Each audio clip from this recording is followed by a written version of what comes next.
Salam alaikum wa rahmatullah. Bonsoir, chers collègues, bonsoir tout le monde. Ravi et très content de discuter et d'échanger avec vous et fier de revenir au moins virtuellement à mon université que je chéris. Je voudrais vous dire combien je suis très heureux d'être parmi vous et combien je vous remercie pour les mots sympathiques que vous avez eus à mon égard. Je voudrais directement aller au fond du sujet. Je remercie le professeur Ashlahi d'avoir introduit ce sujet ô combien délicat.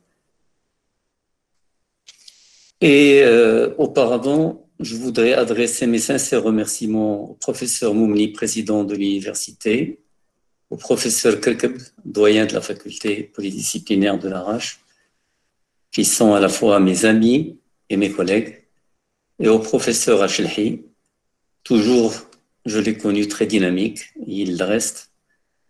Je voudrais remercier tous les collègues qui participent à ce webinaire de l'université Al-Malik Sadi, de l'université Euromède de Fès et d'ailleurs.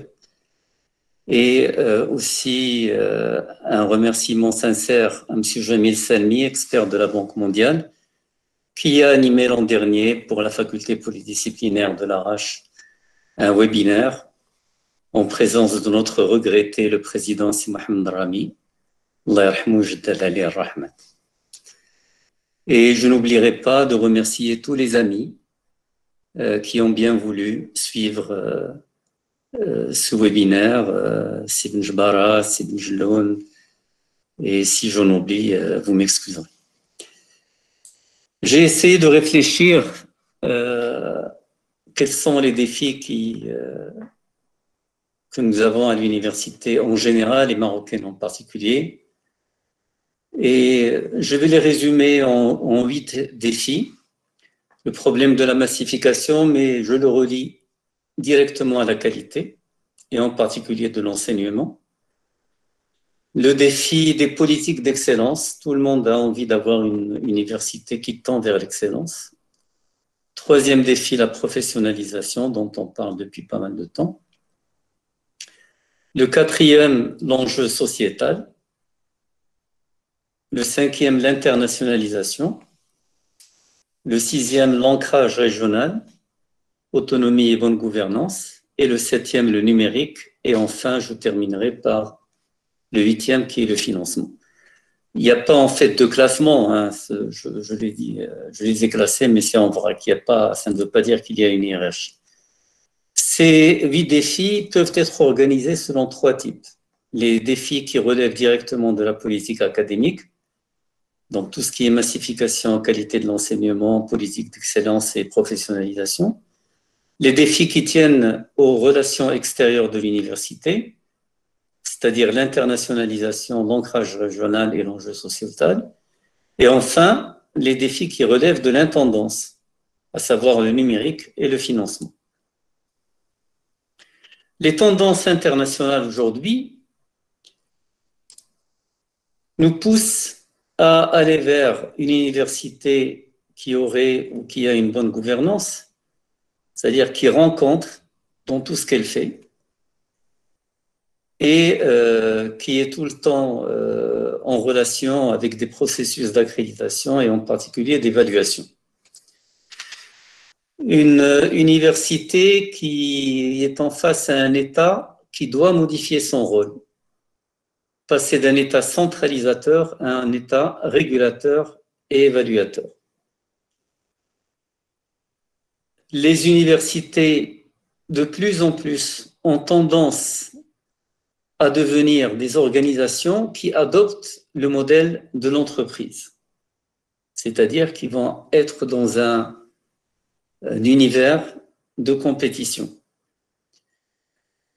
Des universités où le rôle des parties prenantes, les stakeholders, les régions, les collectivités locales, les entreprises, disons tous les partenaires, est de plus en plus important.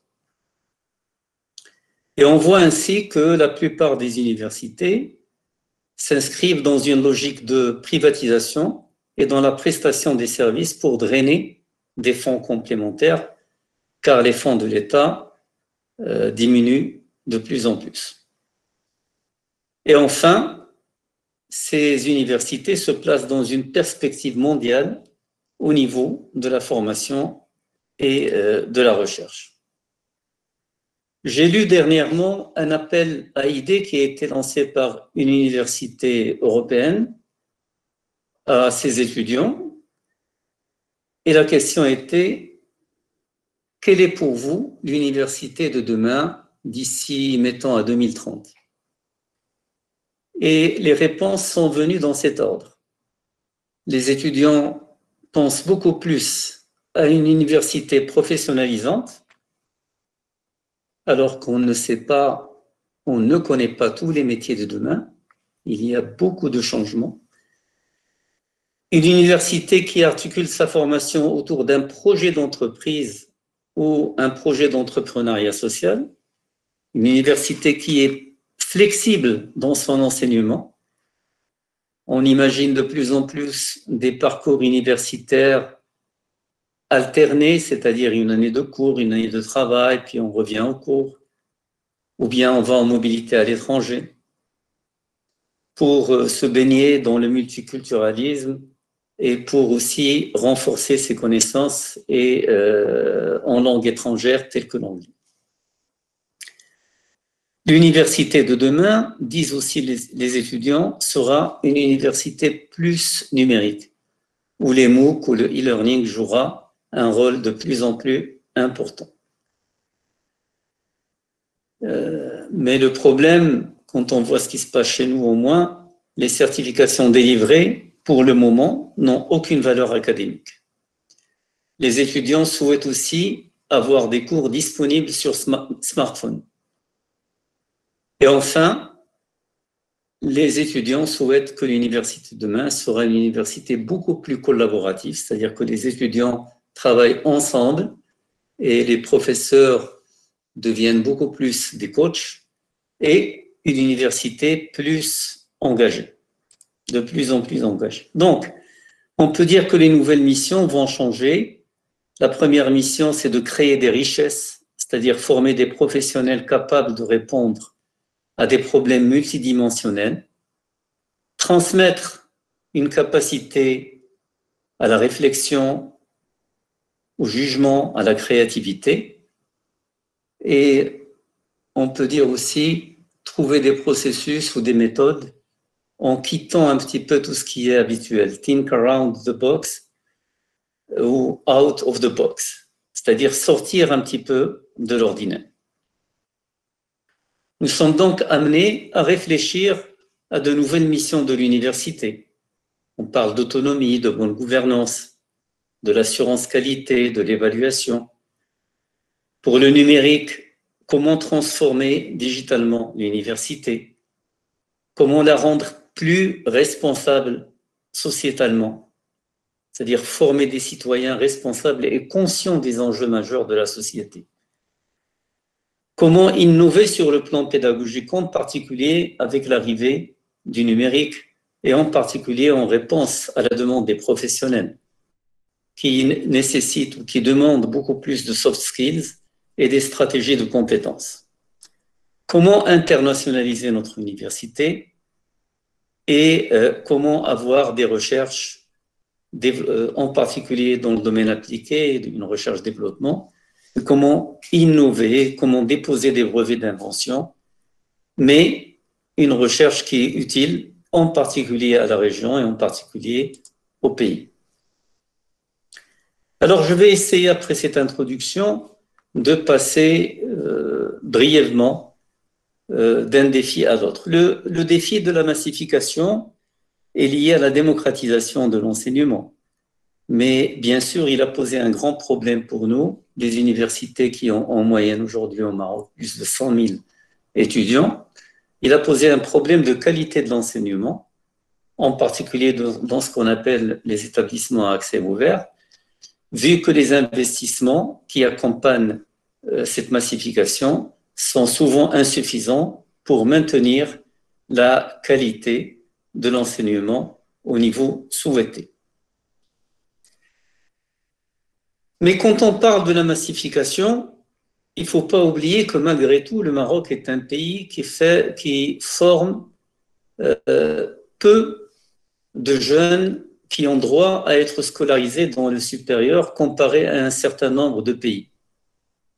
Le taux de scolarisation dans le supérieur pour le Maroc est de l'ordre de 12 à 13%, alors qu'il est de 30% en Tunisie, 25% en Algérie, et en moyenne 45 à 46% en Europe, et il dépasse les 60% aux USA et au Japon.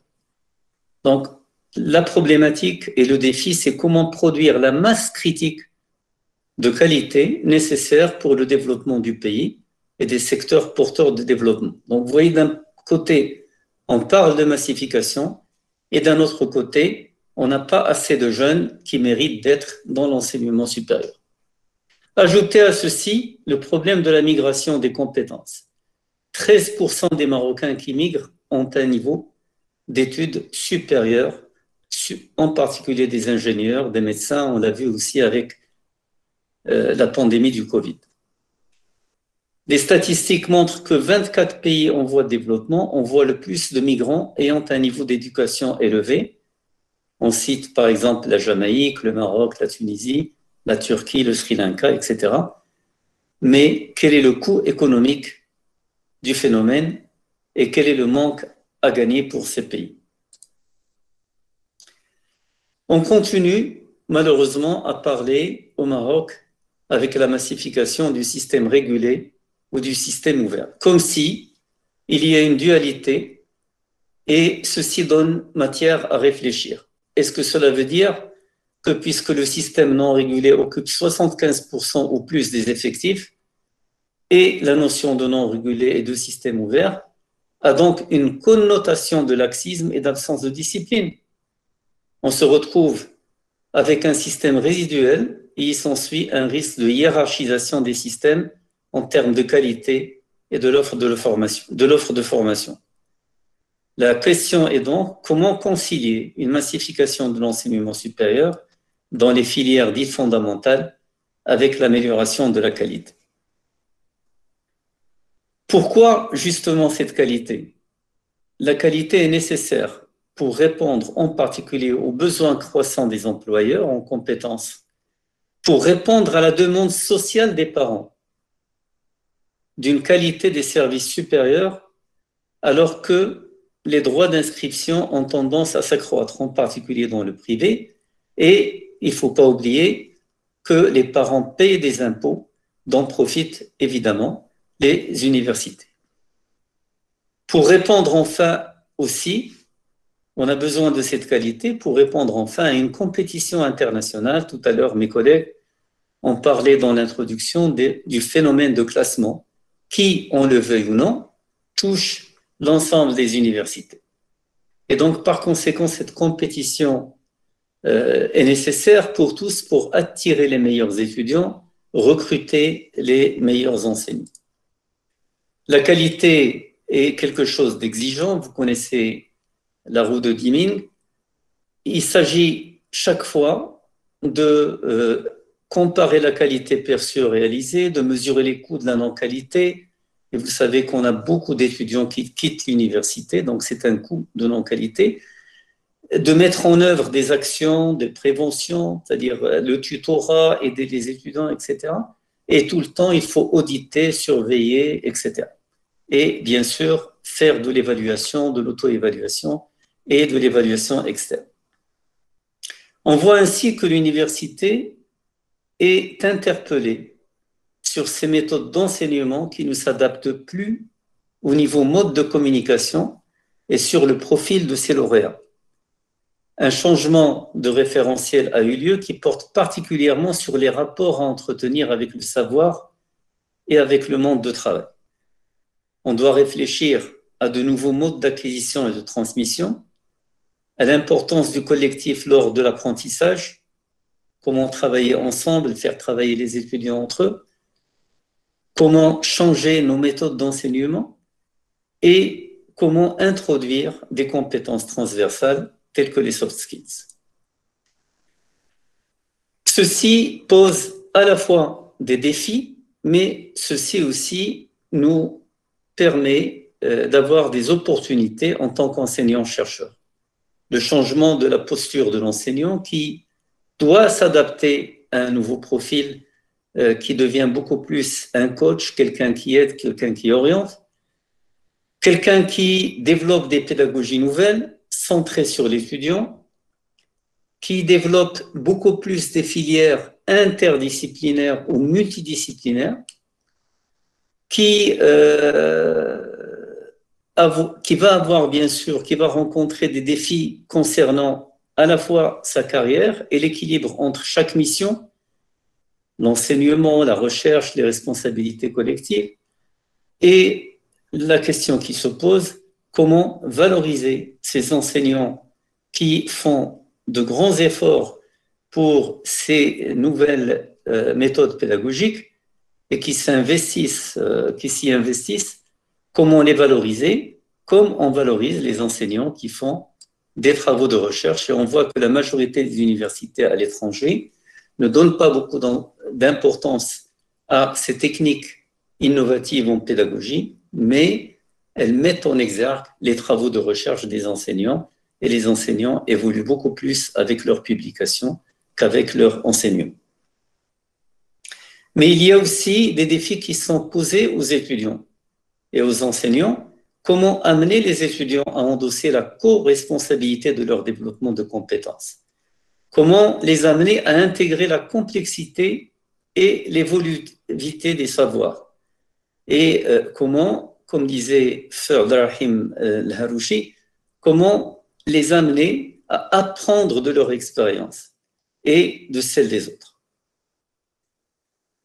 Le deuxième défi concerne les politiques d'excellence. Toutes les universités, quand vous leur demandez quelle est votre valeur, ils disent notre valeur, c'est l'excellence. Pourquoi? Parce qu'ils veulent recruter les meilleurs enseignants, sélectionner les meilleurs étudiants, offrir les meilleures formations, développer la meilleure recherche et surtout avoir les meilleurs résultats aux évaluations et au classement. Et pour cela, cette politique nécessite de préparer les étudiants à l'esprit d'entreprendre pour une meilleure insertion sociale et former des lauréats qui sont engagés dans la résolution des problèmes en général de la société et non pas seulement des problèmes d'enseignement. Mais ceci n'est pas donné à n'importe quelle université. L'excellence demande des moyens surhumains. Et je me rappelle toujours de cette anecdote ou de ces schémas comparatifs que Jamil Salmi a présenté une fois à l'UNESCO lors de la conférence mondiale de l'enseignement supérieur dans les années 2000, où il comparait une excellente université à une équipe comme le Barça qui va aller chercher les meilleurs joueurs au niveau international. Malheureusement ou heureusement, on commence à voir qu'un grand nombre d'universités qui ont les moyens, telles qu'en Arabie Saoudite, commencent à rentrer dans les classements mondiaux, eh bien parce qu'ils ont su attirer par des moyens financiers d'excellents chercheurs à l'étranger et qui publient bien sûr au nom de ces universités. Mais je pense qu'on peut préférer, au lieu de cette course frénétique, une mission d'excellence sociale, c'est-à-dire réfléchir au sein de nos universités comment donner à tous les étudiants une formation d'excellente qualité et comment impliquer les composantes de l'université et en particulier celles qui ont un potentiel et une motivation, comment les impliquer ou leur donner aussi les moyens d'atteindre leur propre niveau d'excellence. C'est-à-dire, on va parler d'une excellence relative. Comment aussi essayer ensemble de trouver les conditions financières, sociales ou culturelles ou des méthodes qui ne doivent en aucun cas être un obstacle à l'excellence de chacun, comme la sélection des étudiants, par exemple. Et enfin, tout ceci nécessite un engagement des personnes qui travaillent à l'université, tous les étudiants, les universitaires, etc., pour l'atteinte de standards justement élevés à la fois en enseignement, en apprentissage, en recherche et en expertise. Mais ceci va créer un sentiment fort d'appartenance et pour continuer dans cette mission sociale de l'université, par opposition à une mission frénétique au niveau de l'excellence, mais avec des moyens surtout matériels, il faudrait qu'au niveau de la recherche et de l'innovation, qu'on puisse mettre en œuvre à la fois une nouvelle politique industrielle qui soit fondée sur la recherche et l'innovation et une nouvelle politique d'éducation qui soit fondée sur une stratégie de développement des savoirs et des compétences, tout en maintenant un parallèle et une harmonie entre les deux politiques.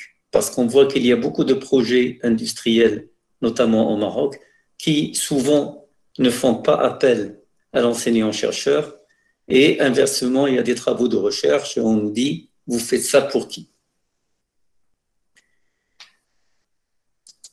Le troisième défi, c'est la professionnalisation des études, et je pense que là, c'est un thème, j'allais dire, qui est très ancien, et donc, par conséquent, c'est le besoin de professionnaliser davantage les études supérieures pour mieux répondre aux besoins en compétences des employeurs et aussi pour répondre à la demande sociale.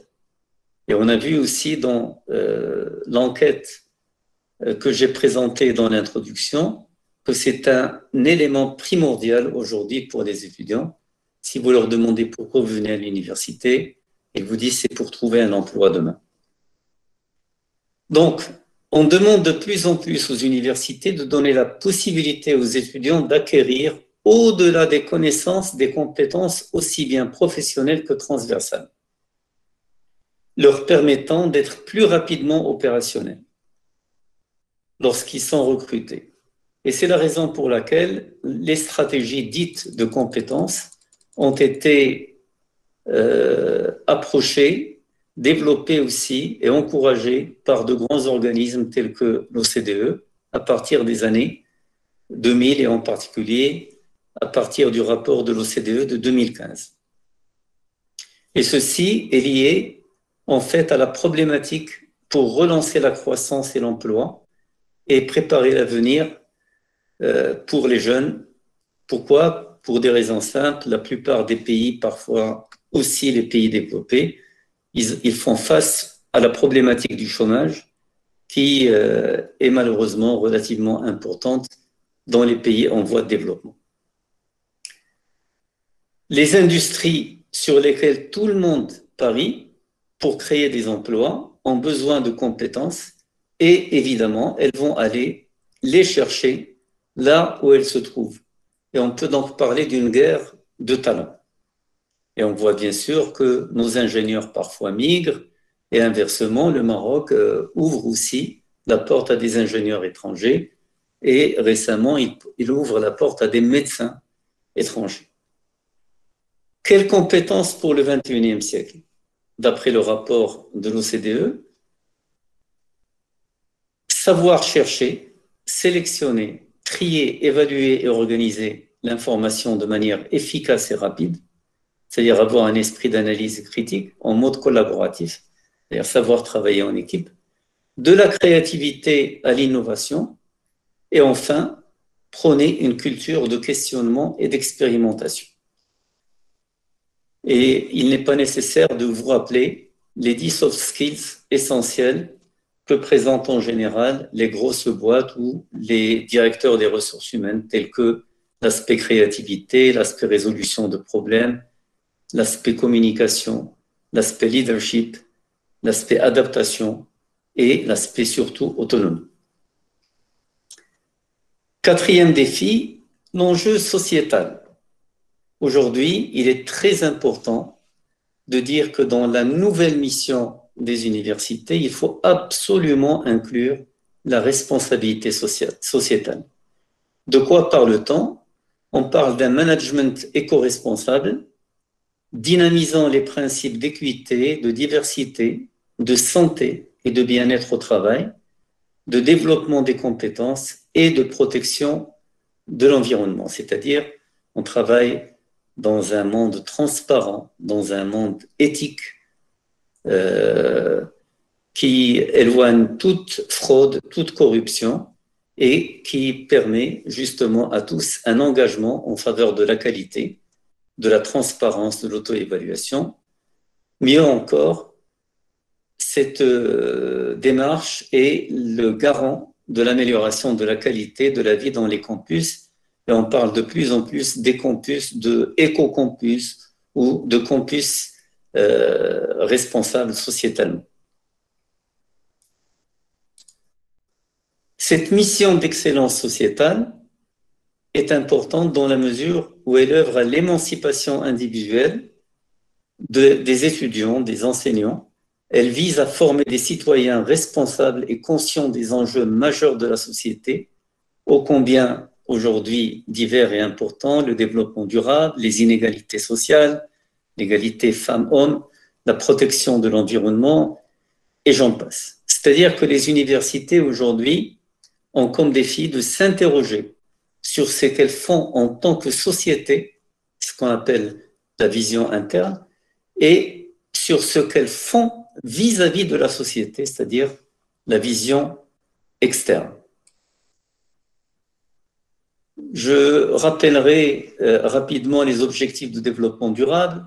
Vous en avez 17, et il s'agit tout simplement de s'inscrire dans la majorité de ces ODD de 1 à 17. Et vous savez très bien qu'un des classements, le THE,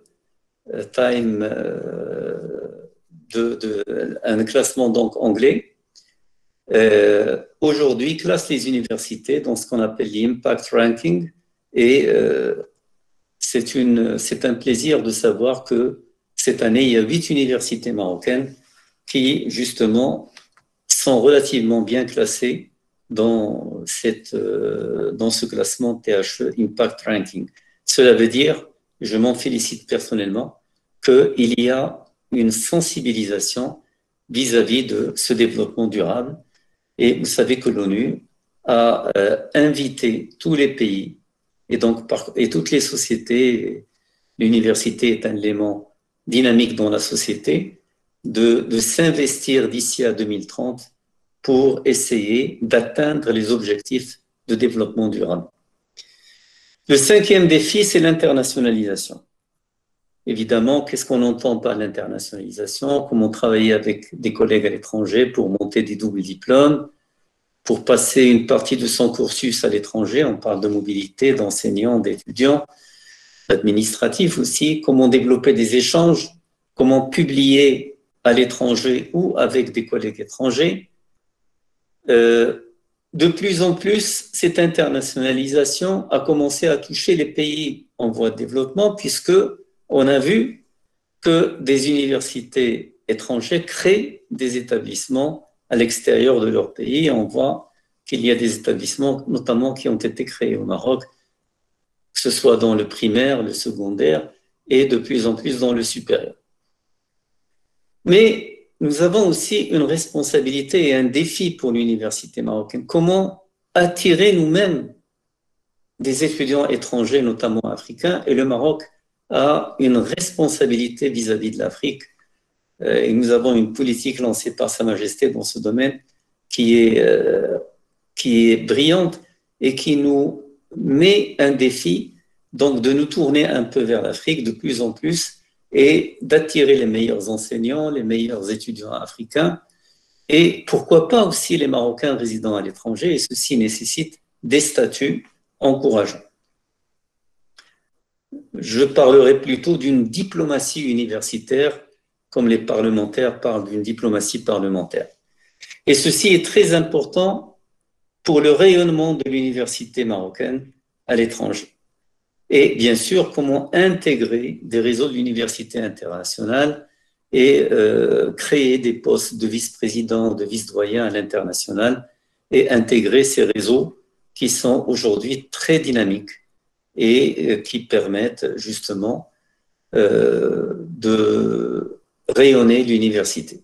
Bien sûr, chaque défi, si on peut le gagner, présente des risques. Le risque de l'internationalisation, savez autant que moi, c'est les coûts de transport, les problématiques posées par les visas, par les bourses à l'étranger, que les sociétés au niveau de recrutement préfèrent des étudiants qui étaient mobiles par rapport à ceux qui étaient fixes ou qui n'ont pas eu la chance d'être mobiles, etc., que parfois il est très difficile d'intégrer cette cour qu'on appelle la cour des grands et que certaines universités très cotées ne veulent pas justement collaborer avec des universités dites moins cotées, etc. Et il y a un élément qui est très important, il y a le multiculturalisme, bien sûr, mais il y a un autre élément, c'est l'apprentissage des langues étrangères. Et dès qu'on rentre dans ce monde-là, eh bien, il n'y a rien à faire, il y a la suprématie de la langue anglaise. Il y a un danger, bien sûr, qui persiste et dont on parle depuis longtemps au Maroc, c'est le danger de la délocalisation des diplômes étrangers qui n'ont pas la même valeur que ceux qui ont fourni dans les pays d'origine. Passons au 6e défi, l'ancrage régional. Je pense que là aussi, il y a eu des efforts au Maroc. Je voudrais parler du modèle classique, de ce qu'on appelle aujourd'hui le modèle de Silicon Valley, qui a prouvé son efficacité. C'est un système ou c'est un modèle qui a comme objectif de répondre aux besoins des compétences des entreprises et en particulier régionales, de satisfaire leurs demandes à la fois en recherche fondamentale et appliquée, et cela permet d'accroître en conséquence la compétitivité des entreprises et en particulier créer des startups, notamment dans le domaine de l'innovation. Ça permet de rapporter à l'université par le biais de contrats avec ces entreprises régionales un financement important et ça permet de développer des cursus universitaires plus pertinents et ça permet de faciliter le placement des étudiants. On voit ainsi que là, il y a une opportunité pour les universités de jouer réellement le rôle de locomotive de développement régional. Le 7e défi est un défi qui nous touche et qui nous a été rappelé par le Covid, c'est le défi du numérique. Les entreprises sont très touchées aussi par ce défi. On parle de transformation digitale et l'université, elle fait face à une génération d'étudiants nés à l'ère de l'Internet et qui n'ont connu que ce type de communication. Et par conséquent, nous continuons à les enseigner d'une manière vieillotte et classique depuis un certain nombre d'années, pour ne pas parler de dizaines d'années. Et il est donc important pour nous d'adapter nos méthodes d'enseignement vis-à-vis de ces étudiants parce qu'ils ont tout devant eux, ils ont l'accès à Internet, ils peuvent regarder le cours que nous faisons, peut-être trouver de meilleurs cours, trouver des informations sur tout l'enseignement que nous leur donnons. Donc, il est très important de nous remettre en cause et d'améliorer nos méthodes d'enseignement et d'innover. Il y a aussi des opportunités justement pour les étudiants et des défis puisqu'ils ont une disponibilité, ils ont un vivier de ressources ouvertes et libres d'accès, mais qui nécessite justement de savoir en tirer profit avec un comportement d'acteur responsable et citoyen. La possibilité aussi pour eux de devenir acteurs de leur propre formation et de développer leur personnalité. La question est donc, comment motiver les étudiants pour la réussite d'un tel changement dans leur profil? Je rappelle que l'enseignement à distance a été lancé au Maroc dans les années 2000. Et maintenant, voilà pratiquement 20 ans, on est pratiquement au même niveau, on est en train de reparler. Et si ce n'était pas le Covid, peut-être qu'on l'aurait oublié. Il est donc très important aujourd'hui de regarder l'importance de cet enseignement à distance, non pas l'adopter tel quel, puisqu'il a des avantages, comme je le cite ici au niveau de la diapo, et il a des inconvénients, peut-être aller vers un enseignement hybride, mais l'essentiel, c'est il faut absolument, et là je sais qu'il y a beaucoup d'universités, beaucoup d'établissements qui ont fait un effort dans ce sens, mais il faut absolument sortir avec des résultats suite à cette affaire à cette pandémie de Covid et améliorer notre manière d'enseigner dans le numérique et puis préparer aussi des méthodes d'évaluation dans le numérique puisque malheureusement, actuellement, on a vu que parfois, ces formations à distance ont posé des problèmes au niveau de l'évaluation et aussi les universités dites virtuelles n'arrivent pas à donner un diplôme qui est reconnu par l'État parfois qui les a créés. Je voudrais dire un mot sur la transformation digitale. C'est un thème qui m'est très cher. C'est la transformation digitale, bien sûr, se réfère au changement associé à l'application de la technologie numérique dans tous les aspects de la société humaine. Et pour l'université, c'est un enjeu primordial aujourd'hui. Comment passer d'une université traditionnelle dite de papier à une université qui est gérée 100% de manière digitale.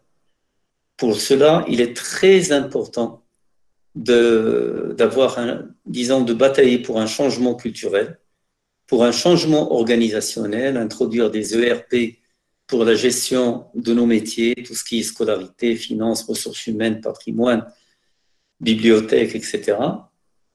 Changement opérationnel important comme conséquence et c'est un levier d'innovation, de compétitivité, de croissance et je peux même dire de survie pour l'université. Ça permet aussi de créer un certain nombre de nouveaux métiers où il y a actuellement une pression terrible et une demande énorme. Data scientist, designer, community manager, etc. Et dans tous les domaines d'application, dans la médecine, dans les sciences humaines, dans la géographie, dans la télédétection, etc. On parle, Ashlahi l'a dit tout à l'heure, de l'industrie 4.0 et là j'ai rappelé ici quelques particularités de cette industrie et il y a certaines universités, dont l'université Euromède qui crée aujourd'hui un espace pour cette industrie 4.0.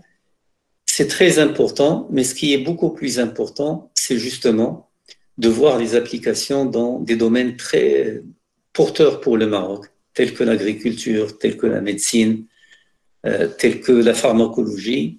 Et c'est très important ce qui se passe aujourd'hui au niveau de l'attente qu'on nous envoie des vaccins, alors que peut-être il y avait une possibilité, comme le disait un chercheur marocain installé aux États-Unis, ici, Bouziane, qui nous dit qu'il faut orienter nos moyens de recherche aujourd'hui pour développer nous-mêmes nos propres vaccins.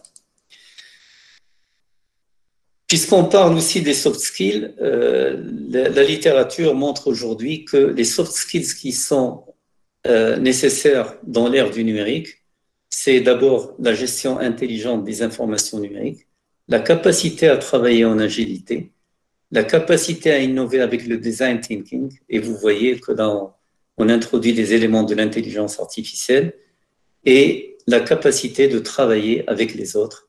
Et là, on arrive à l'intelligence collective. Vous savez très bien qu'une université marocaine a créé l'an dernier une école sur l'intelligence collective. Et savoir, bien sûr, travailler en interaction avec les intelligences artificielles. Les intelligences et non pas l'intelligence artificielle. Enfin, j'espère que je n'ai pas été lent, le 8e défi, c'est le financement. Vous savez très bien que les données publiques de n'importe quel État ne peuvent pas chaque année augmenter en fonction de la massification. Le coût de revient d'un étudiant d'année en année augmente et le coût des études augmente. Un certain nombre de solutions ont été proposées depuis le fameux programme d'urgence, le regretté programme d'urgence. La contractualisation des universités avec l'État, avec la région, avec les collectivités, puisqu'on parle d'ancrage régional, la contribution des familles aux frais de scolarité, les prêts aux étudiants, les contrats de recherche et d'expertise, et surtout la participation aux appels d'offres nationaux et internationaux. Ça permet d'apporter des financements complémentaires. En d'autres termes, l'université a un défi, c'est l'autofinancement. Et aujourd'hui, vous savez très bien qu'on mesure l'autonomie ou le degré d'autonomie par le degré d'autofinancement. En conclusion, je dirais que les défis que nous avons en face de nous sont relativement complexes et ils nécessitent de notre part de l'agilité. Nous sommes dans un environnement complexe, digital, imprévisible, il y a beaucoup de changements. Toutes les universités sont appelées évidemment à relever le défi de la performance et de la compétitivité. Et tout progrès ne peut se faire sans les femmes et les hommes de l'université, que ce soit des étudiants, des administratifs, des enseignants-chercheurs, dont les qualités sont les savoirs, le savoir-faire et le savoir-être. Tout le reste, à mon humble avis, peut s'apprendre, s'acheter ou même se copier.